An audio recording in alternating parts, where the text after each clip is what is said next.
Hi, it's Kimberley, founder of the Infinite Spark Collective, and today is the collective bridge reading. As I had mentioned in Thursday's reading, yesterday's Vortex Directive, I was going to choose the cards first before I recorded, and when it comes to the collective bridge reading, sometimes it's going to be twin flames, sometimes it's going to be soulmates, depending on the deck I choose. And today is a soulmate reading. I chose the romance and love oracle cards. So romantic soulmate related. I did choose this as well, the Holy Woman love oracle cards, but I started choosing some of them and they honestly turned out to be more divine feminine. I'm not saying the divine feminine isn't part of soulmates, but it's really more um, related to twin flames. So with that being said, let's get on with this. And these cards really do relate to soulmate. Romantic soulmate relationships. It's been so hot here the last 3 days or so, 4 days. I haven't really slept, and today I'm just kind of really tired. I'm going to admit it. So the first card is hideaway. Make time to be with your person. Create your own special hideaway. So you and your soulmate need some time together alone. I'm not saying go on vacation, but you need some time just to be with each other.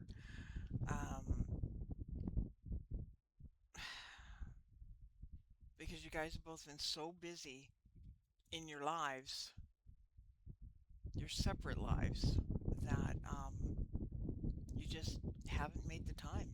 And by the way, if this doesn't resonate for you, that's perfectly okay. Go check out my other readings.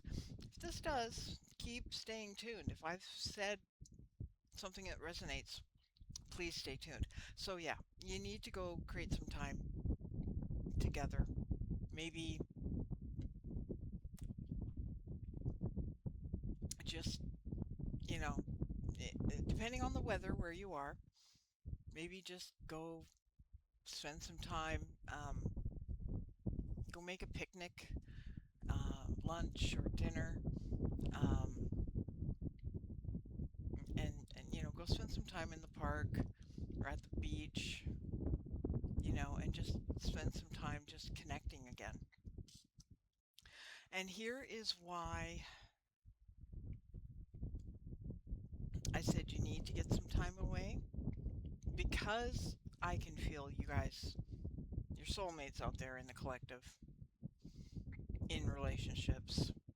You guys haven't spent a lot of time together, so there's never underestimate the power of a heartfelt apology. Sorry.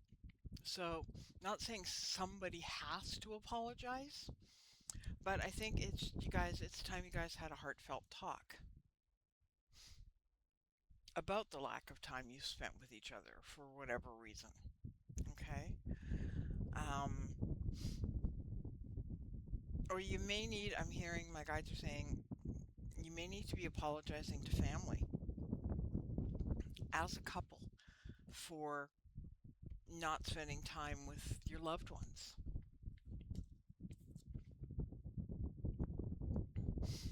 And the next card is Star. Your hope and optimism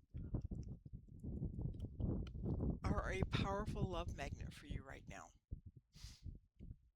So none of this is negative in the sense of what I'm feeling or sensing.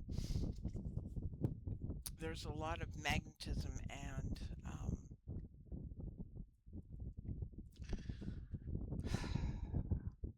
what's the word I'm looking for? Not just optimism, but not attraction. There's I can't think of the word. There's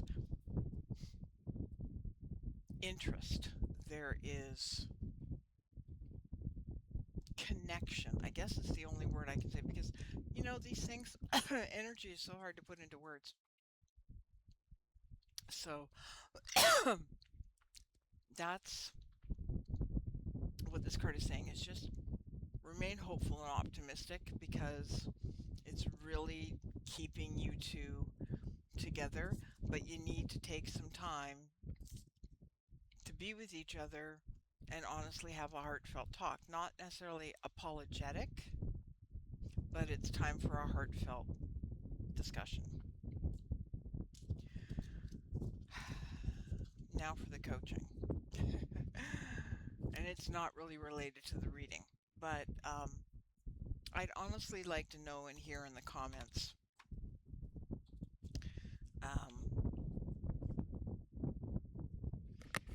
for me, being in separation from my twin, and I don't mean in physical separation in the sense, because we're roommates, right? But emotional, energetic, whatever. I want you to, and this applies to you romantic soulmates too, if you're trying to manifest or attract your specific person and you're finding the tools aren't working for you, and it's really just keeping you in a sense of lack, hopeless waiting. The reason I say that is because honestly, that's kind of where I am. I love my coach. She's been really good to me.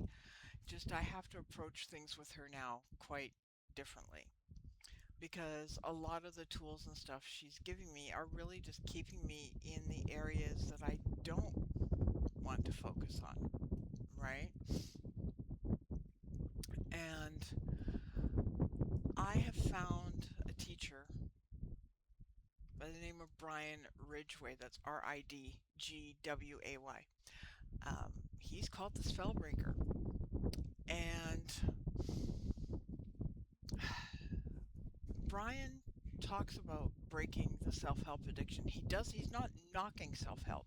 There are tools and spiritual things that work, and he mentions them. I know, because I'm reading his books right now of breaking the self-help addiction, and he's also got one called Your New Reality or something. I haven't read that one yet. But in my world, this is the twin flame healing addiction.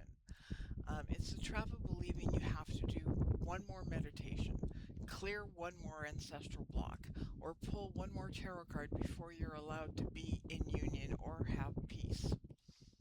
True sovereignty means, and I'm reading off a Google Doc because I took notes, true sovereignty means realizing the healing journey is over the moment you've decided you're no longer broken.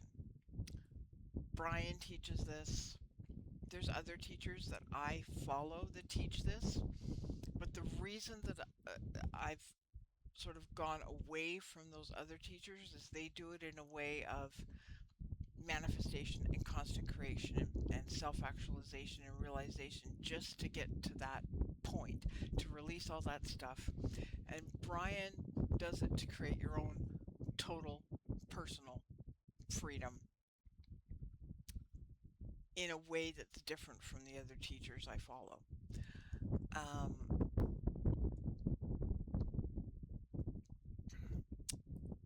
The paradigm that he works with is the mechanics of breaking human consciousness and the self-help industry into 5 levels. The victim paradigm, which is blame, and I mean self-blame. The manifestation law of attraction, law of assumption, control. The warrior, the hustle paradigm, which is force. The healer shadow work paradigm, the endless fixing. And the infinite self paradigm, which is radical awakening. Now I'm going to read each one of those for you. The operating belief is that life happens to you. When you're at the mercy of the economy, the hot summer weather, your twin flames choices, the karmic partner presence, there's zero power because the source of your reality is placed entirely outside of you. That was level 1. Level 2 is the manifestation, law of attraction, law of assumption paradigm. The operating belief is you create your reality with your thoughts, meaning that you must aggressively police your brain. This is where most of us, and I, have gotten stuck. The hidden mechanical flaw is that trying to flip the script. Out of fear of a bad 3D reality, it actually signals your subconscious that you're unsafe.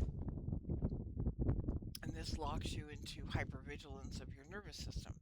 And it's a very hard cycle to break. And this is why I'm reading his books. This is why I'm on his level 5 mentoring platform to do all the courses I have, which most of them I got by buying his books. Dirt ass cheap too, by the way. Watch his Instagram. Okay, I believe I have a post on the community page about him, mixed in with some of the other teachers. And I'm not knocking the other teachers, it's just that teaching isn't for me right now. Okay?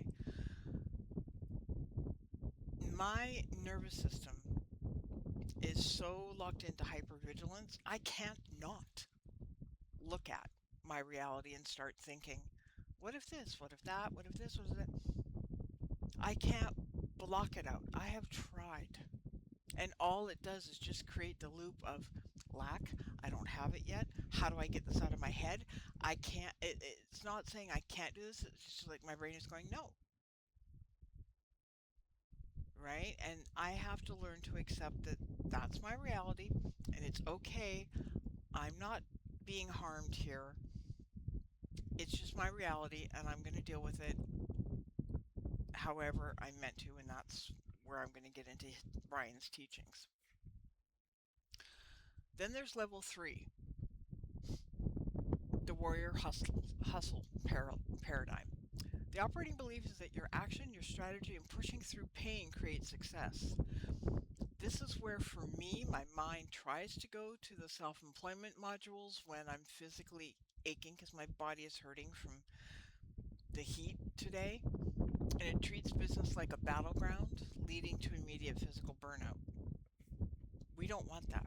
Okay, so if you're working a job or you are building a business or you have a business, you've got to learn you can't push through physical, mental, emotional pain to get to success. No, you can't. You just can't get to success that way. Level 4 is the healer shadow work paradigm, which is the endless fixing. The operational belief is that you must process your past trauma, clear your ancestral blocks, or clean your chakras before you can have the life you want. It's the biggest booby trap ever, and I'm beginning to realize that. I'm not saying that it isn't good for you to do. I'm not saying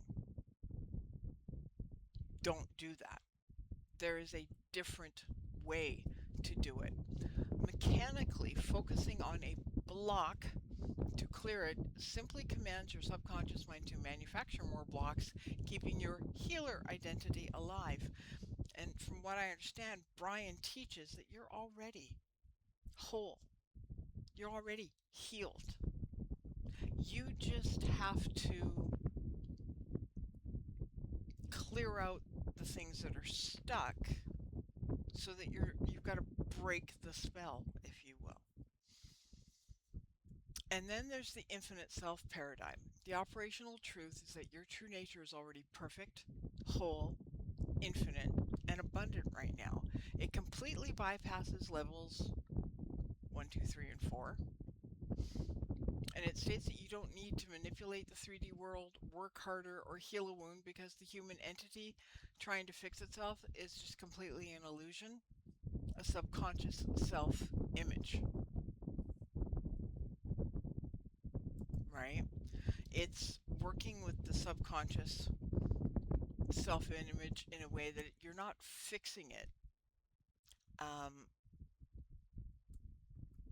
The mechanical engine, if you will, is governed by a precise equation. Your 3D reality, your relationships, your bank account, your business success is a mirror reflection of the subconscious identity cell.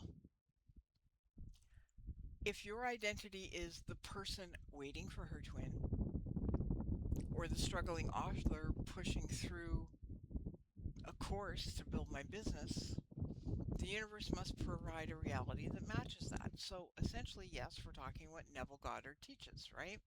But level 5 does not change the reality. It's meant to destroy the identity experiencing that limitation. And what he teaches is what he does is what he's been able to do since he was, 3, according to the videos I've watched, is spell breaking. When Brian's method requires a 3-step execution to break an active subconscious identity. Okay? Radical interrogation, which is exposing the spell. You have to pinpoint the false identity running your current reality. Okay? Whether it's self-image, whether it's whatever. And then do a diagnostic going, am I really this? Right? Can an infinite divine whole soul be rejected by their twin flame? Can an infinite source of all creation be stressed out by an online self-study portal? The response is no, an absolute no. It's an intellectual realization that cracks open the subconscious illusion, separating your true self from the human ego drama. And then there's radical inclusion, which has to do with somatic stuff, somatic exercises, right? Locate the sensation of the anger, the jealousy, the business stress, the whatever. Where is it?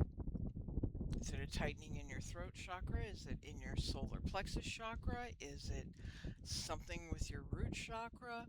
See, it's not about eliminating spiritual practices. It's identifying where the feeling is and collapse into it. Because energy can't exist without the resistance of your thoughts, dropping the mental story will cause the trapped emotional charge to short circuit and dissolve, because you're going to be acknowledging you are entirely allowed to be here. I am the vast open space that is holding you. Right? And from there, things will change. And for me, it means that my business and my book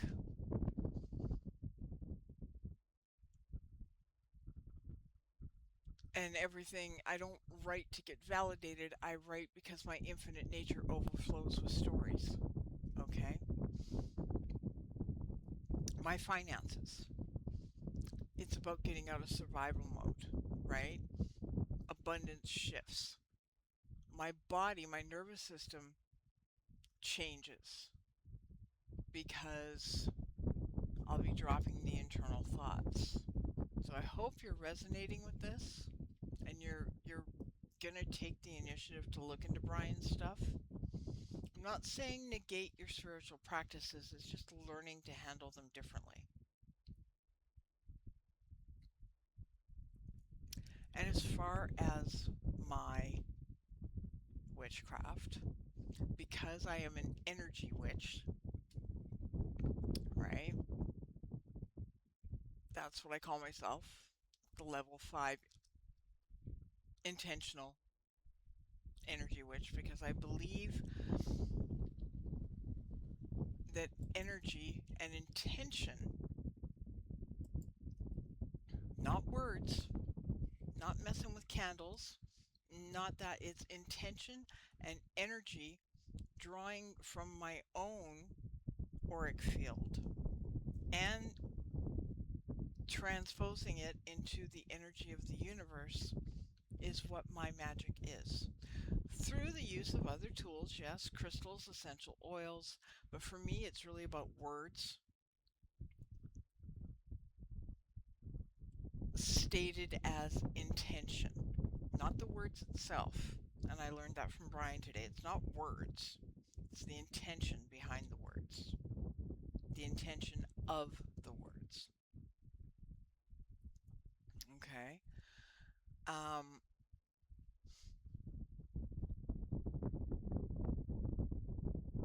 and I honestly think that I've pretty much covered it. I'm hoping that that has given you something to be curious about, because for me, I know I radically need to change this. Not because I'm desperate for union, but I've done all the self-help. And yes, I've had great, wonderful things happen, and I've done the spiritual work, and I've done the law of attraction, and I've done that. And it lasts for a very short time with me. And I am being radically honest that I need to change that. I am desperate for such a radical shift where that I get out of this mentality that I'm in. And if you're going through the same thing, I would honestly ask you, if you're questioning all you're doing, I'm not saying give it up, it's just you've got to learn to work with it differently. So please go check out Brian Ridgway. I will put links in the video um, for his YouTube channel and his Instagram channel, and you can go check that out. You may see some ads and stuff, and his books too. And you can probably get them on. I got them on. I got one on Amazon and one I bought online. But I'll put the Amazon links, and I am in Canada, so you will see the Amazon Canada link. If I find them on Google Play, I will try to do that because Google Play is available to everybody. So I will see if I can find them there. And I will see you Saturday with another reading. I don't know what deck I'm going to choose. I have so many. I mean, there's so many fun things I could do readings for. But I'm going to do like I did today and yesterday. Pull the cards, give you the description and my insight, and go from there. And I'll see you tomorrow. By the way, if you haven't liked the video and you haven't subscribed yet, I'd really appreciate it. And I'd appreciate it if you would share the videos with people. Thanks.